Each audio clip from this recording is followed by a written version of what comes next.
Good afternoon, everybody. Thank you for coming. My name is Bob May. I'm the Executive Director of Lancaster EMS.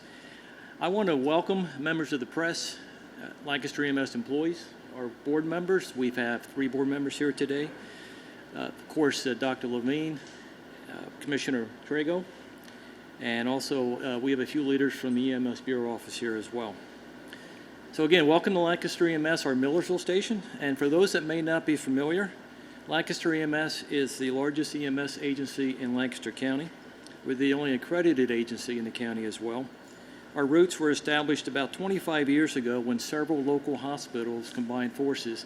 They divested ambulance operations to form Lancaster EMS. With over 160 employees, we proudly operate from 11 stations within a 21 municipal 911 response area, serving a population of about 260,000. In 2019, Lancaster EMS was dispatched for over 39,000 requests for service. And with that said, we are humbled to have Governor Wolf. And Governor Wolf, my statements are concluded. Thanks, Bob. Thank you. Thank you very much, Bob. It's really nice to be here. And I just want to say that with my hairline, I really appreciate the fact that I'm in the shade here. This is really nice because a couple of these have been outside. I feel sorry for all you guys out there. But I am here to say thank you to everybody who either volunteers or serves for an EMS company or a fire company. And I really want to thank you for allowing me to be here. Bob, where'd you go? Bob, back. Yeah. Thank you for having me here.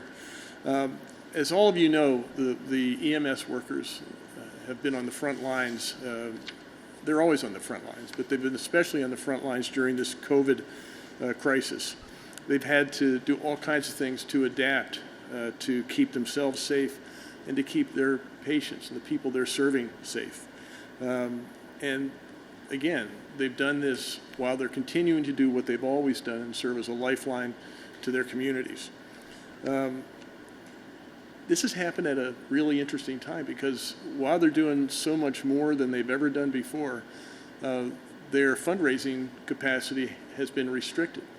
I mean, across the state, fire and ambulance companies have had to close down their bars, had to cancel carnivals, and they've had to shut down other sources of funds for these organizations. So at the same time they're doing more, their opportunities for fundraising is actually less. This is something that is I think, worthy of note because it's really important that all of us recognize, especially now, how much that they're doing. But anyway, the patient volume is another thing that I think hospitals have seen as they've dealt with the COVID-19 crisis. People have felt reluctant, and we've been dealing with this, reluctant to come into hospitals. It's safe. They're doing everything they can to protect their patients, but patients and people are understandably reluctant to go to hospital. That's another thing that actually harms the cash flow for organizations like this. All of this stuff isn't good. So we need to do everything we can to support these heroes. Again, the ones who do the things that we need them to do on the front lines. We can thank them with words, and I'm happy to do that. And I think there's not enough thanks, enough gratitude that we can express. But I think we need to back that up. So the legislature and I together saw this need. And in June, we enacted legislation that provides $50 million in direct financial relief to fire and EMS companies all across the Commonwealth. I just want to make sure you know grant applications, well, you already know, grant applications are due August 7th, and we have already received over 1,100 applications, including from Lancaster EMS. You've already applied for this.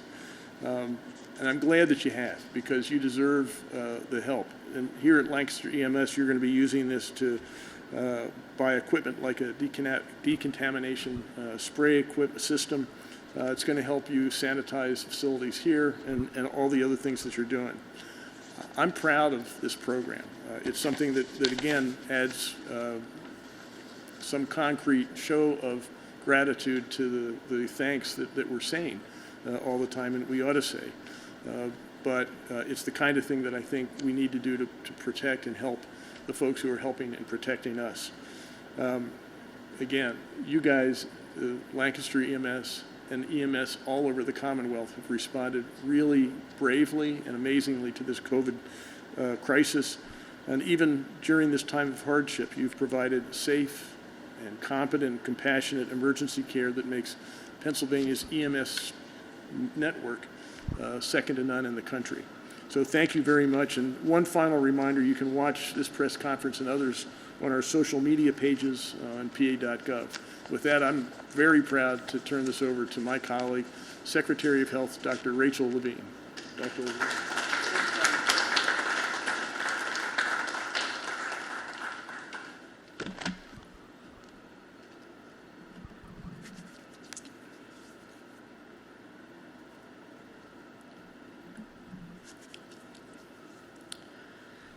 Good afternoon.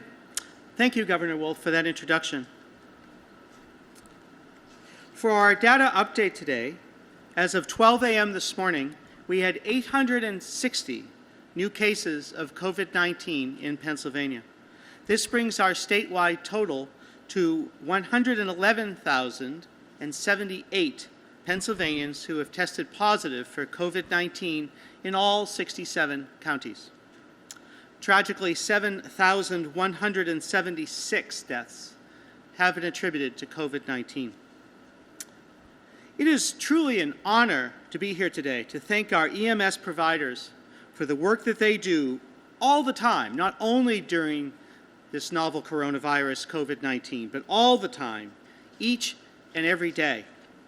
I also want to recognize our Deputy Secretary, Ray Barashansky, and our EMS Bureau Director, Dylan Ferguson, who are here today, and thank them for all of their hard work and dedication to the community.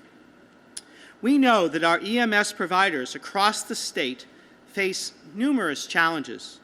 Challenges like obtaining the latest technology for their work. Challenges, as the governor said, to have sustainable funding. Challenges like the opioid and overdose crisis, and of course, COVID-19, and much more. And we know that our EMS providers respond to more than 1 million requests for service each year in Pennsylvania.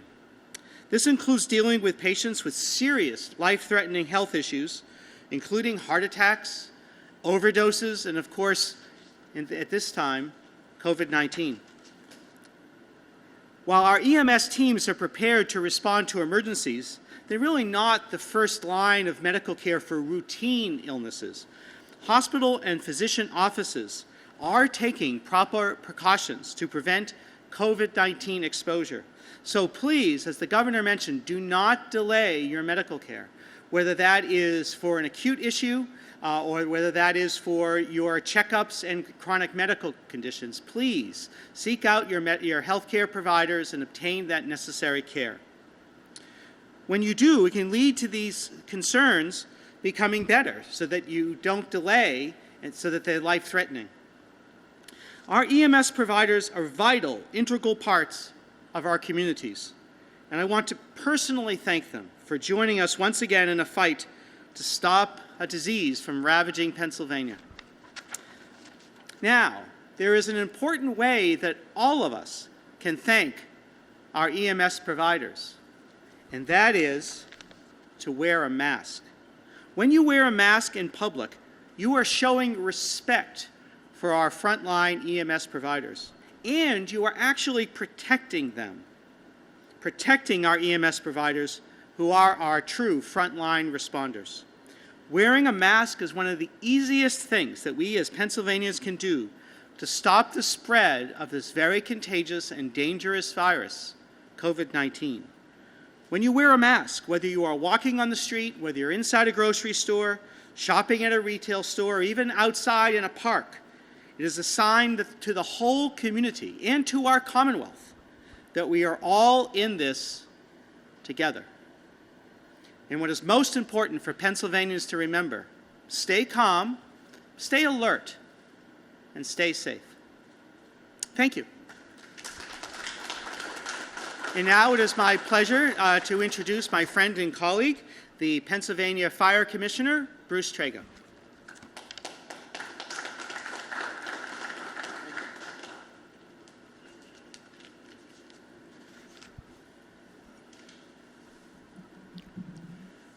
Thank you, Secretary, and thank you, Governor, for the opportunity to join you down here today to say a few words to the folks we owe a debt of gratitude to. Thank you so much for what you do. It's important that we not only thank you, the professionals that are doing this day in and day out, but also to thank the families who support you every day and allow you to do the things you do. So please remember to thank them as you will. This year has brought many challenges to the emergency response community. And as always, we've met these challenges with perseverance, teamwork, new ideas, flexible attributes, and most importantly, with your steadfast dedication to serving those in need during a constantly changing environment. This whole thing has been a moving target, and your flexibility is well noted and appreciated. This new environment, or new normal, as it is also addressed, is and will continue to be difficult to navigate. Some have repeatedly stated that we are in uncharted water, or maybe another good example would be attempting to drive to an unfamiliar address without a map. Okay, so there may be those of you that don't know what a map is, never used a map, but in this new normal, we now have what's GPS and other electronic devices to assist us. This is a perfect example of how things are changing and how we use new technology to adapt to this new environment. We must also learn from our past to eliminate or at least decrease the number of mistakes of the past so we don't repeat them. We've all made a mistake or two, and shame on all of us if we do not learn from it or we repeat it. Experience is a wonderful educator. Sometimes we get the test ahead of the lesson. An important lesson that we sometimes fail to recognize from our past experience is that of our behavioral health. Do we ignore the history of those who have suffered from some form of job-related stress, or do we learn from the past that we collectively and as individuals can prevent the serious results of ignoring those signs and symptoms? For a moment, let's just take a short break from all the chaos. As was mentioned by the Secretary and also by the Governor, we have been, and you have been on the front line of a multitude of things. The opioid crisis, COVID, not to mention the things that you were doing before that tied up all your time. So let's take a break from that for a moment and look at something that is very near and dear to my heart, and that is the loss of our fellow responders due to suicide. In the year 2017, we lost more first responders to suicide than we did to the line of duty deaths. According to the Firefighter Behavioral Health Analysis, in 2017, we lost 123 first responders, 106 firefighters and 17 EMTs, and one what they call communication specialists, or we call telecommunicators. My son's one of those, so I can't call them a dispatcher. They're telecommunicators. In 2018, we lost 114, 92 firefighters, 22 EMTs, and 2 communication specialists. In 2019, we lost 139, 119 firefighters, and 20 EMTs. So far in 2020, we've lost 63, 47 firefighters, and 16 EMTs. This, unfortunately, has placed Pennsylvania in the top 10 in comparison to the other states in suicide by first responders. The top is Illinois, then Florida, California, Texas, who is tied with California, which makes them a tie for 3, and at 4 is Pennsylvania. That's certainly not a distinction that we want to continue. We want to lower that at any cost. So what can we do? We need to start with ourselves. Jim Dill of the Firefighter Behavioral Health Allowance has provided the following advice. We in the fire and EMS services need to practice doing an internal size up each day. It simply means we need to ask ourselves, why am I acting this way? Why am I feeling this way? It's a start.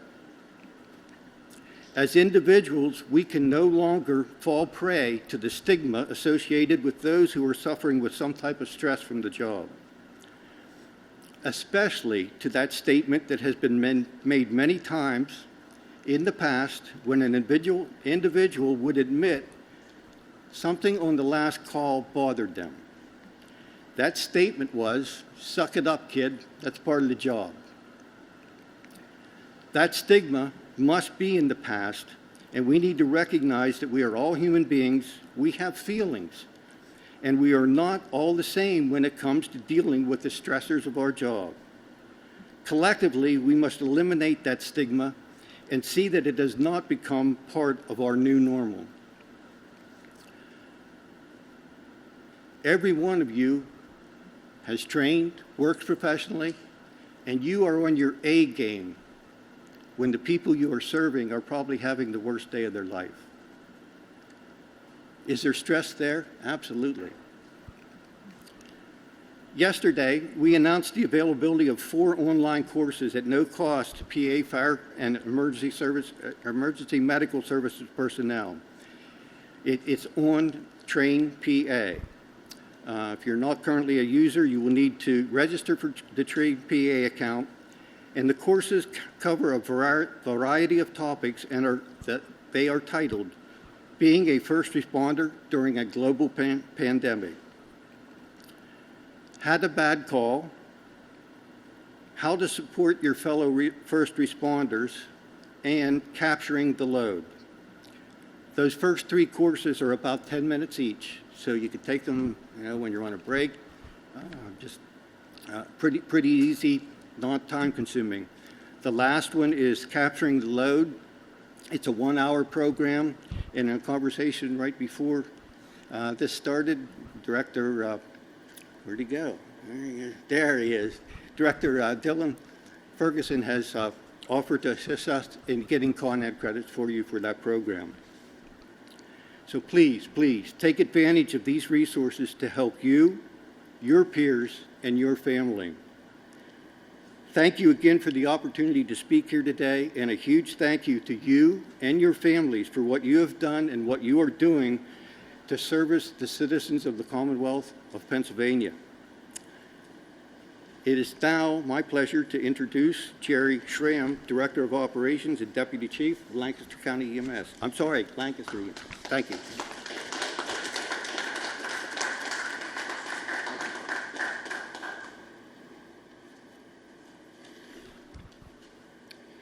Good afternoon. I would like to begin by offering my appreciation to Governor Wolf, Dr. Levine, Commissioner Trago, and many other friends and resources here today to be with us and just recognize our staff and what we've done here at Lancaster EMS. Your presence here today recognizes the tireless effort delivered by the Lancaster EMS workforce throughout the COVID-19 pandemic. Lancaster EMS is the only nationally accredited ambulance service in Lancaster County. We pride ourselves on meeting the highest standards in the industry, consistently evolving and adapting to meet new standards and challenges. As such, Lancaster EMS quickly reacted to the pending COVID-19 pandemic in early February, developing a task force comprised of several key staff members, including our medical director, Dr. Mike Rehart, to evaluate current preparedness and create a response plan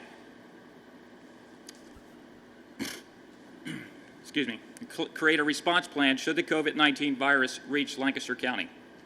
With proper pre-planning, inventorying of personal protective equipment, and a detailed internal response plan, the Lancaster EMS response to COVID-19 ensured a consistent level of response to our community, as well as maintained a high level of safety for our workforce.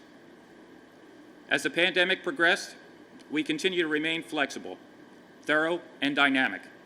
A substantial decrease in emergency and non-emergency call volume has gradually returned to normal levels. Early homemade decontamination equipment has been or is being replaced or complemented with purchased commercial decontamination equipment provided through state and federal funding support. Personal protective equipment, while initially cumbersome and uncomfortable, has become an acceptable practice for both clinical and non-clinical staff members. Breathing concerns voiced by staff members wearing N95 masks in high heat and humidity conditions are being addressed through the integration of P100 respirator masks. Rationed disposable gowns have been replaced by reusable gowns that are easily decontaminated.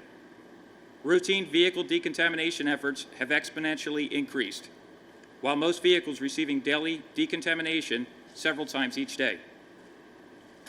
The community donations of PPE, decontamination supplies, meals, and other essential items have overwhelmingly contributed to the health and wellness of our workforce, both from a practical and an emotional standpoint. My heartfelt gratitude goes out to the community for your support during this pandemic. The success of Lancaster EMS's response to the COVID-19 pandemic is a testament to the dedication and efforts of our entire Lancaster EMS staff. It is now my pleasure to welcome Governor Wolf back to the podium.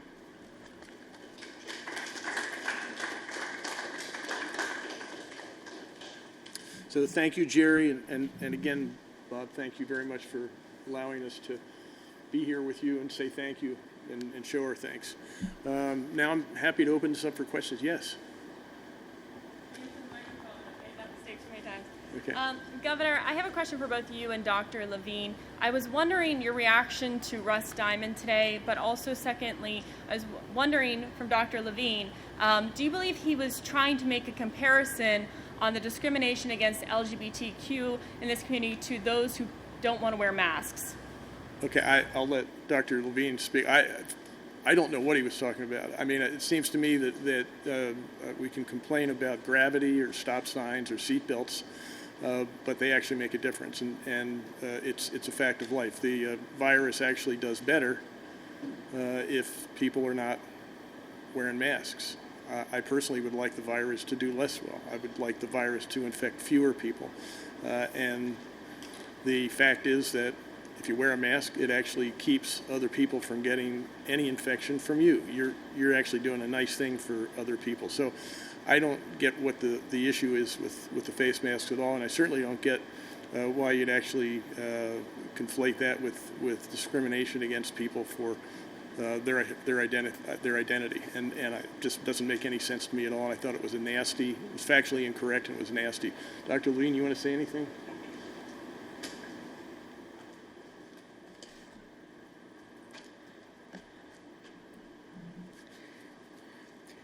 So my reaction is this is really another example of harassment against LGBTQ individuals. By taking my words and making that substitution, I think that that's another example of the disrespect to LGBTQ individuals that we have been seeing. I think that there are two issues. One is that in terms of masks, he's wrong. Masks are essential, and they are an essential public health measure in this global pandemic of COVID-19. That is accepted by local authorities, that's accepted by state medical and public health authorities, that is well accepted by national public health authorities. And so I think that by talking about masks in a negative way, it does a disservice to the public health of individuals in the Commonwealth. In addition, as I mentioned earlier in the week, I think that Never mind using my words as a comment on me. Really, what I worry about is the other LGBTQ individuals in the Commonwealth who regularly face intolerance and harassment and sometimes, as I mentioned, overt violence. So I think it was a very negative comment. I agree completely with the governor's press release and response in terms of the reaction to that comment. Have either one of you spoken to him directly at all? No. Thank you. Let me just say one other thing. Working with Dr. Levine, she is, and I introduced her this way, phenomenal associate. We're lucky to have her in Pennsylvania. I'm not sure what's going to happen in Washington after the November elections, but I'm sure she's going to be in somebody's short list. She was on somebody's short list after the 2016 election. I just find she is a great resource. We in Pennsylvania are lucky to have her here. I'm lucky to have her in my cabinet. So thank you for everything that you do, Dr. Levine. Any other questions? Yes, Dennis. Yeah, okay, you're in the sun. You're in the sun, so you get to go first. He's in the shade. Come on. Thank you.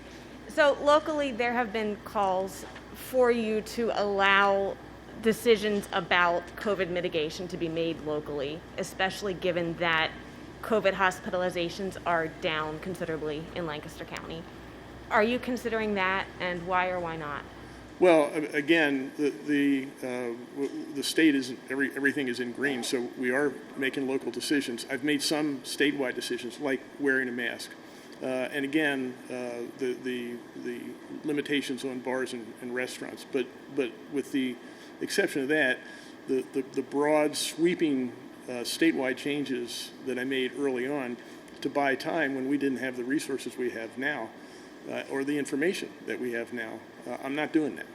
So that's the first thing. The second thing is that when I do things from a statewide level, it's a recognition that this virus does not respect county borders, municipal borders, state borders.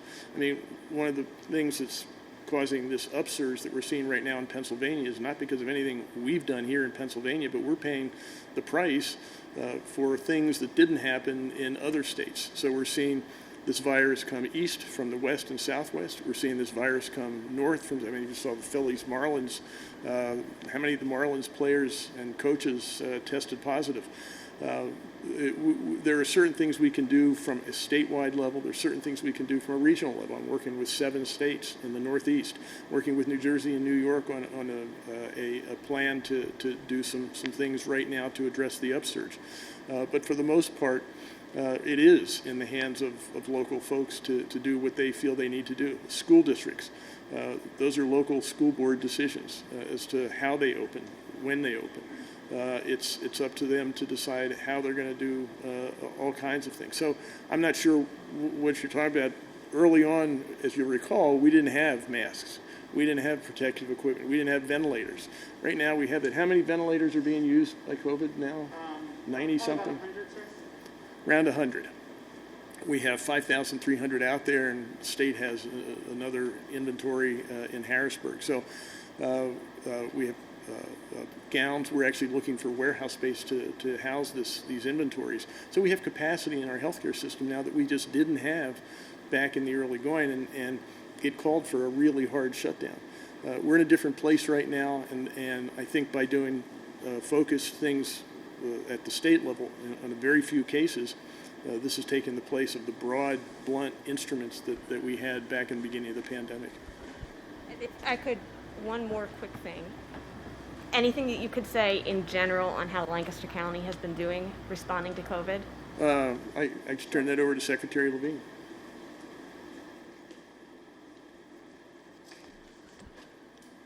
Well, first, I think that the medical personnel in Lancaster County, including here, but also the other medical personnel in the hospitals and the physicians and nurses and all the medical personnel have done an absolutely fantastic job taking care of very challenging patients with COVID-19. But as we've been saying, not only COVID-19, I mean, still have to take care of individuals who might overdose. The opioid crisis has not gone away, and other overdoses, in addition to people who have heart disease and diabetes, etc. So nothing but kudos to the medical personnel in Lancaster.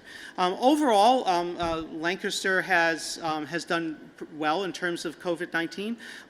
There have been some ups and downs, especially over the last number of weeks, as we've seen all through the southern tier of Pennsylvania. It started in the southwest Pennsylvania and Allegheny County, but we have been seeing increases in southeastern Pennsylvania, Philadelphia and the Collier counties, and in south central Pennsylvania. The last 2 days, we're down a bit into 800 new cases a day. That's promising. We'll see if that trend continues. There's no way for me to predict. But overall, I think that Lancaster County has done an excellent job. Governor, I'm sure you hear it too, but our news station gets a lot of reports of people not practicing distancing, not wearing masks, establishments that aren't following the rules.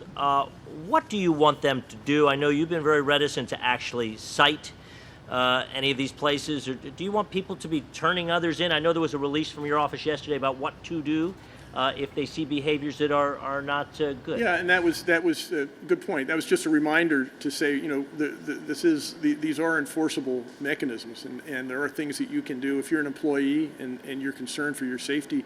You have recourse, and so what I did yesterday was just to remind Pennsylvanians of what they can do. But I also recognize, and I think we all have to recognize that enforcement is not what makes stop signs work. I mean, how many times you've heard me say that? It's not what makes seatbelts work. It is that we've figured out that if we want to keep our family members safe, we want to keep ourselves safe, we have to do certain things to mitigate the risk of not stopping at an intersection, of actually not wearing a seatbelt. In this case now, wearing a mask is something that really protects people around us. If I wear a mask, I'm protecting you. If you wear a mask, you're protecting me. That's just a decent thing to do, and it works. You know, we know more now than we did back in the early going of this pandemic. This actually works, and so why wouldn't you want to do this? I don't know how this became a political thing. The fact is, though, there are still people that aren't doing it, and that frustrates people that are. What is your message to those people as to what they're supposed to do? Well, there is. I mean, I have a statewide mandate to wear a mask. I recognize that there are not enough enforcement officers around to go around and cite everybody, and that's not going to do anything anyway. As soon as the officer pulls out, if someone doesn't believe it makes a difference, they're going to take the mask off. I think what we need to do is open your minds and be open to the reality that this virus really loves it when you don't wear a mask. This virus is going to go from you to somebody else, and it might be somebody you care about. So why wouldn't you wear a mask? Do it. It's the right thing to do. It's the smart thing to do. It's the safe thing to do, and that's why we ought to do it. Ultimately, 13 million Pennsylvanians, each one of every 13 million, those 13 million Pennsylvanians are going to have to come to that conclusion, just as they did for seatbelts, stopping at stop signs. Does everybody stop at a stop sign? No, but most people do. Does everybody wear a seatbelt? No, but most people do, and more are wearing it every day. These are the kinds of things they're part of life. As we learn new things, we change behaviors. Right now, we know that wearing a mask works. We ought to do it. Yeah. Governor, to follow up on the question that was asked in response to Representative Diamond, he's also asked for you and for Secretary Levine to resign, I think specifically to some of the decisions that have been made throughout this COVID process. Number one, what's your response to that? Secondly, my response is I'm not resigning. Are you? No, sir. No. Okay. There's. Secondly, you also called on as part of your statement earlier today, a resolution condemning his statements. What exactly would you like to see legislators within the state also do in order to? Do you want to see him step down as as a response? What I asked in my release, and it speaks for itself, but I asked the legislature to censure him. Anything else? Other questions? Yeah, Dennis. One more, if I could. It's a three-part question. How frequently? Okay, wait a minute. They're real I'll be simple questions, 72 though. years old. Yeah, but I'm not sure I'll be able to remember 3 questions. How frequently do you have a conversation with Joe Biden? Once When every do 2 you think weeks. he is going to select a vice president, and who would you like to see him select as a vice president? Third question, I'm not going to answer. I'm not going to tell you who I think. It's up to him. He's the one who's making that choice. See, what was the second question? When will he be selecting it? Do you know? He says this week, next week. That's what he says, and I have no reason to disbelieve him. And the first question, When do you? every 2 weeks, every 2 or 3 weeks. I think I'll be talking to him next week. Are you liking his chances in Pennsylvania at this Yes. point? Anything else? Okay. Well, thank you very much, everybody, and thanks for sitting out in the sun like this. Thank you. Thanks a lot for your remarks.